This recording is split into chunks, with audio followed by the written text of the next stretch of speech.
Hello everybody, it's me Paul, welcome back to my studio, Warsaw, Poland. Guys, Namm Show 2025 in California, Anaheim has just ended, and as always, every year I get excited because there are so many premieres, so much great new gear I'd like to put my hands on, that of course I had to pick my favorite units to present them to you. Maybe you also get inspired and think about something new in your studio, guys. Yeah, so I chose this year 10 top products I find most interesting, but also I'm gonna do a new thing. I chose a couple of disappointments this year.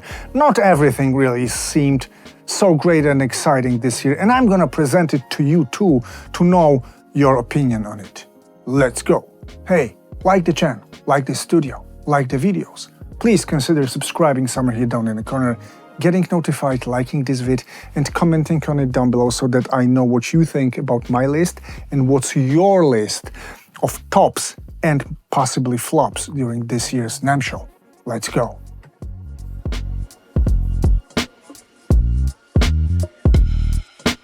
All right, people, let's say I'm ready, and I also made a short list so that I don't miss anything, and I put it in a proper order that I somehow planned for you. We're gonna have two mixing mastering hardware units. We're gonna have a most interesting interface. Then we're gonna have a MIDI controller section, some synthesizers, because I don't exist without talking about synthesizers. Then we're gonna have a mic, and then some software I find most interesting. So we're gonna have some sections that cover a lot of territory. It doesn't cover all territory because I'm not a guitar guy, drums, acoustic bass, or electric bass, or any other acoustic instruments. I'm not that kind of a guy. So if you need credible, exciting info on guitars, basses, or some drum sets and stuff, I'm not the guy, but still it's great to have you on my channel, and I hope you stay with me and possibly subscribe even, guys. And now let's go with the very first piece of rig I find so exciting during today's Namm Show. Yes, it's Cranborn Audio Bricklane new pulse width modulation PWM compressor, analog compressor in 500 format. Why? Because I actually own some Cranborn Audio stuff. I've got a double Camden EC1 preamp, and believe me or not, this is the best preamp I've ever had in the studio, and easily one of the best gear I ever had in the studio. The quality of this preamp, the pristine, linear, transparent tone of it that can easily compete against Behringer, and that's really reasonably priced, made me think about Cranborn Audio a lot generally, and I'm always interested in their stuff. And I'm gonna probably, I assume 85% sure that I will buy Cranborn stuff in the future. And for now, this is the compressor. It's their proprietary authorial technology they developed, PWM compression. And what it means is that you can shape not only attack release threshold, but you can shape the curve of your envelopes. You can shape your attack, you can shape your release actually in this compressor quite specifically, and it all means that it's gonna work in 6 different modes, my friends. You're gonna have Velvet, which is very Muse style compression, slow, smooth compression. Then you're gonna have Float, which is Opto-inspired dynamics control. And then Smash, which is fat style compression, all in the very same unit, remember. Tame, which is ultra fast transparent control for transients, let's say.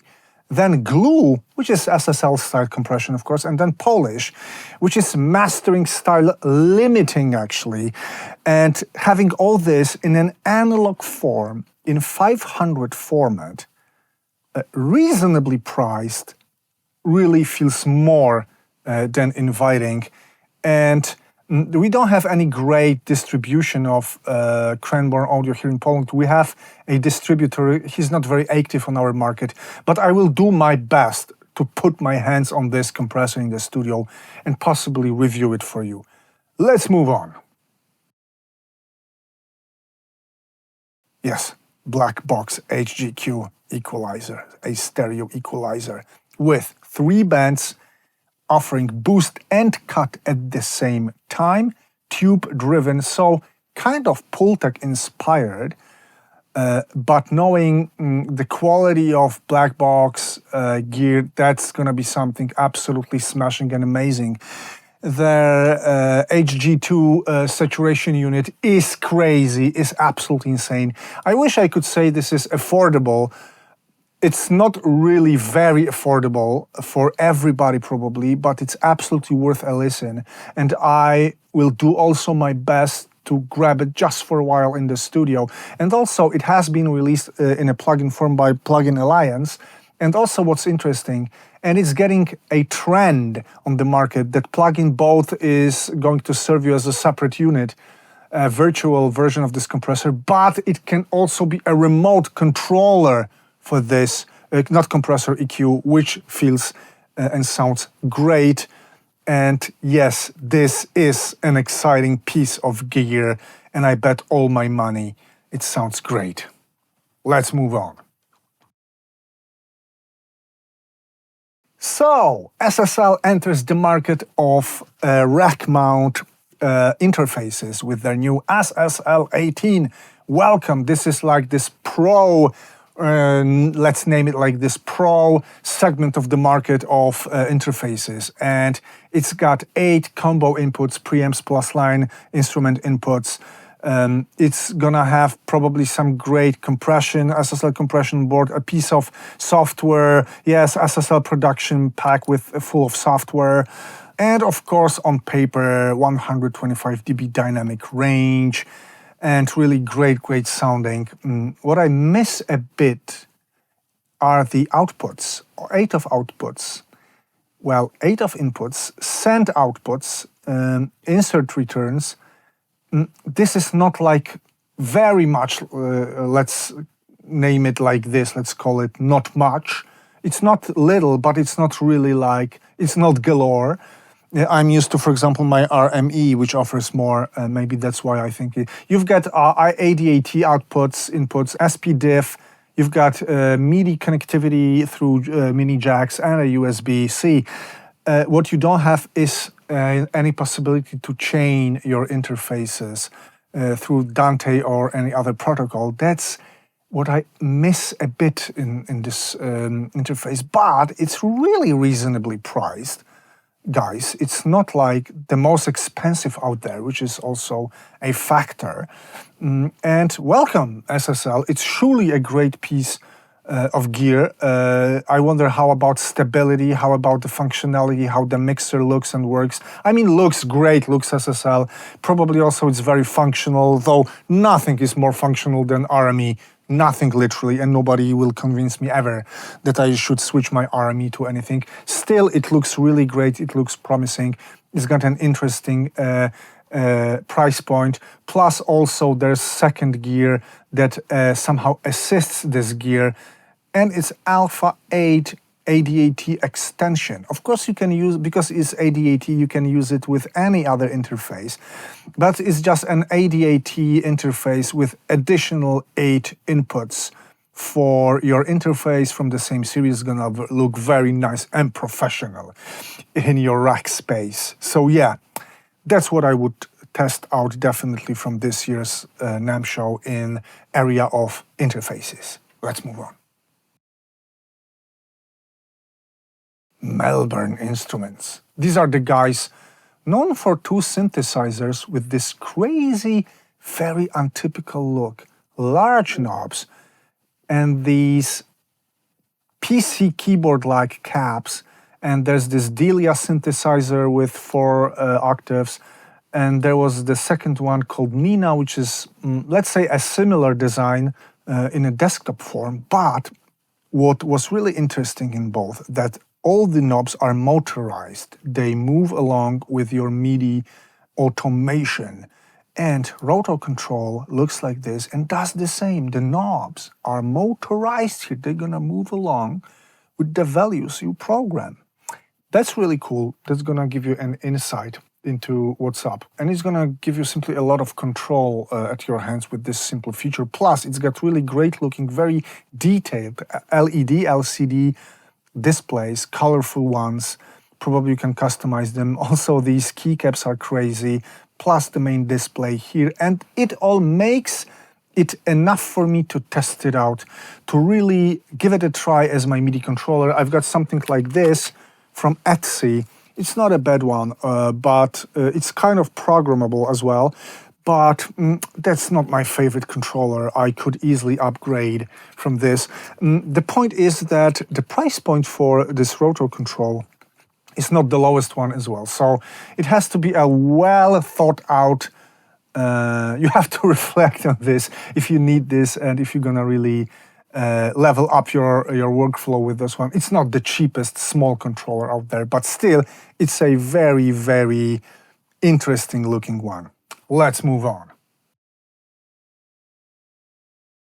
Yeah, and that's gonna spark some controversy, and I'm fine with it, because you know what, I'm sorry not to be sorry, so to say, because I want you to understand me right. I'm gonna put it like this. I'm not a fan of Behringer synthesizer clones, and it's gonna be all about Behringer clones. I don't own them. I used to own one, Monopoly. I was quite unhappy with it, and I sold it very quickly. So I'm not a fan of these, but still what Behringer does in the department of cloned instruments is somehow impressive, you have to admit. They move in an amazing pace forward, and they've got more and more designs coming and making them happen. And you can say, this is like barely legal and it's simply not nice. It's kind of thievery. They are stealing. And guys, you know what? You're right. But I'm going to ask you a question. What has Roland, Yamaha, Korg, and DSI, Oberheim, what did they do throughout the years to revive their old designs, old instruments, and to optimize them a bit price-wise for the users? They did little. I'm not saying they did nothing, but they did very, very little. And Behringer find a legal way to simply do what they haven't done throughout the years. Can I blame them for this? I mean, it doesn't feel right somehow, but it happened also because what synth makers missed. They had time, they had possibilities. They weren't there when it was happening. So probably I won't buy any of these clones, but they caught my eye, and I have to acknowledge this is really something impressive, and is gonna probably grab a huge piece of cake from the market. Many people gonna buy these, I'm quite sure about it. So there are three, these are not products, these are all prototypes, pre-production units that appeared on Namm Show. JT16 is simply Jupiter 8 based design with 16, not 8 voices, plus Pro 16 is Prophet 5 design, also expanded to 16 voices by Behringer, probably both gonna be very reasonably priced. And the third one, and this one looks really, really cool, it's called BX1, and it's Yamaha DX1 clone. DX1 was basically two DX7 put into one case, layered DX7. So a really powerful FM machine out there. But also what Behringer did is they put a CS80 Yamaha based design in their filters and analog envelopes. So it's going to be a hybrid, and probably it's going to sound very, very interesting. Am I going to buy it? No, I'm not a fan of Behringer clones, but this is impressive. Come on, let's move on. Haha, yeah, just one mic from Austrian Audio.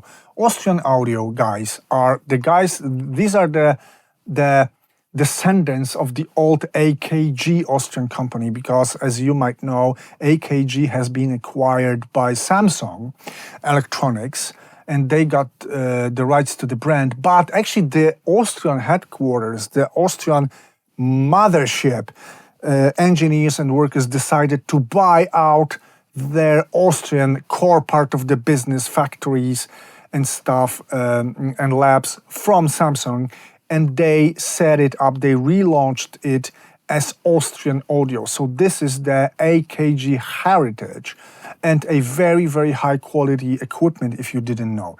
And they just premiered their OCS10 microphone. And my friend Adrian, who works in ESS Audio, Polish gear distributor, he actually directed me to this mic. And actually, it's going to be easy to review it on the channel because I'm simply going to ask Adrian, hey, bring that mic. I'd like to test it out on some vocals, voiceovers and stuff. And it's a workhorse. It's a studio workhorse, and it can be treated as your flagship microphone. It's got nice rings here, as you can see, with pad, with high cut, and 5 characteristic coming from Omni through cardioid to figure of 8. And that's enough to make me really want to try it. And probably I will. Let's move on. And this one is like, it looks and sounds great on paper, but I would really have to put my hands on it to verify it's there, to certify it somehow. Because Bettermaker actually presented, in cooperation with a media association, their voice control protocol for their rig, which sounds absolutely crazy. They hired some AI engineers. They put AI at work, and now you are able to give voice commands to your Bettermaker gear, which sounds crazy because for disabled people who have some movement limitations, or for blind people, that's a game changer. Possibly that's gonna let them into the industry and give them a lot of chance simply to really develop beautiful careers.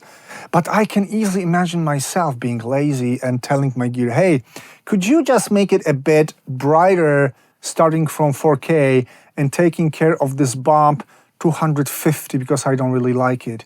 And it happens. That's gonna feel a bit like I'm the client in my studio and my gear is my sound guy. That's gonna be interesting. And just to experience this, I would like to test it out. And it somehow creates a great value, both for technology development, but also in this social aspect that's there. So congratulations, Bettermaker, and they really make me proud because this is, yes, a leading Polish company from my very city. Nice. Guys, that was the 10th thing I wanted to discuss, but as I also told you, there are a couple of disappointments I'd like to present to you. Let's go.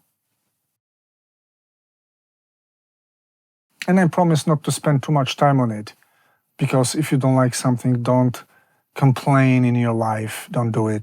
But Kronos 3, guys, it's got refreshed case with very, very same architecture layout, and basically inside it's the same Kronos 2 with more memory and more presets. Yo, listen up, Korg. Kronos is an amazing instrument. It's one of the best workstations ever created. But it's more like Kronos 2.5 than Kronos 3. I'm not sure if it deserves full premiere, and I'm not sure if your public's gonna receive this one well. Sorry. And as for V-Stage, I mean, I'm not disappointed myself. I'm afraid that Roland will disappoint themselves with this series. This is a series of stage instruments, stage pianos, organs, and synthesizers.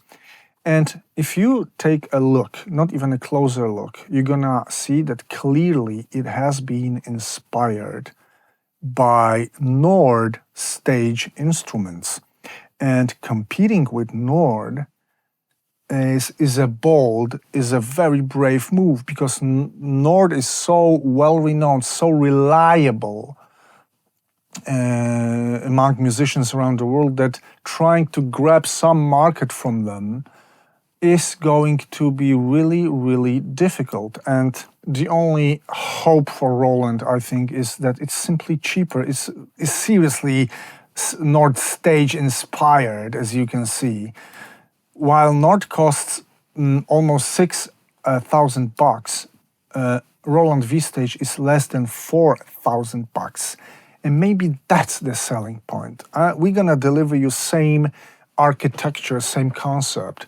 It's clearly more than inspired, but we're gonna bring it a bit cheaper. But still, I'm not really sure about it, whether it's a good idea. And it feels too much Nord. And while we all know what Uli Behringer does with his clones, I didn't expect that from Roland, and I'm somehow disappointed. Focal. Focal are great studio monitors, don't get me wrong. And they actually premiered their new Utopia series for mastering grade monitors. They brought the Utopia name, which was a top-shelf hi-fi equipment for consumers. They brought the Utopia name to the pro audio world. Feels great. But what they also did, and I can't really understand it, what kind of a premiere it. They simply took their Solo 6 and Trio 6 monitors, and what they did, they repainted them from this dark red to black, and they called it a premiere. I mean, you shouldn't do it, actually. And the specs are absolutely the same. It's the same, it's repainted. So I don't really get it, like, it's not a huge thing, and I would simply like to see some improvement made out there on this Solo and Trio series.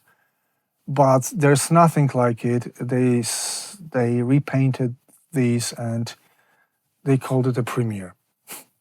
Okay, guys, that's it. These are my most exciting and least exciting products from today's to this year's Namm Show, and I think I'm ready to sum the things up for you now. That's it, guys. That's my list. Of course, there are so many more great things I'd like to put my hands on, but you know what? I don't want to make my video so painfully long. I'm trying to avoid it, so let's stick to 10 of my favorites and a couple of disappointments. And seriously, I'm interested what you think about this year's Namm Show. Have you been there maybe? Because I haven't been there in person ever, and it's a great thing to actually drop in one day to Anaheim, California to attend Namm Show. By then, let's have a discussion on what you think about this year's Namm Show. What are your favorites and what are your possible disappointments too? Let me know down below in the comment section. I hope to hear from you very, very soon. Take care. Bye.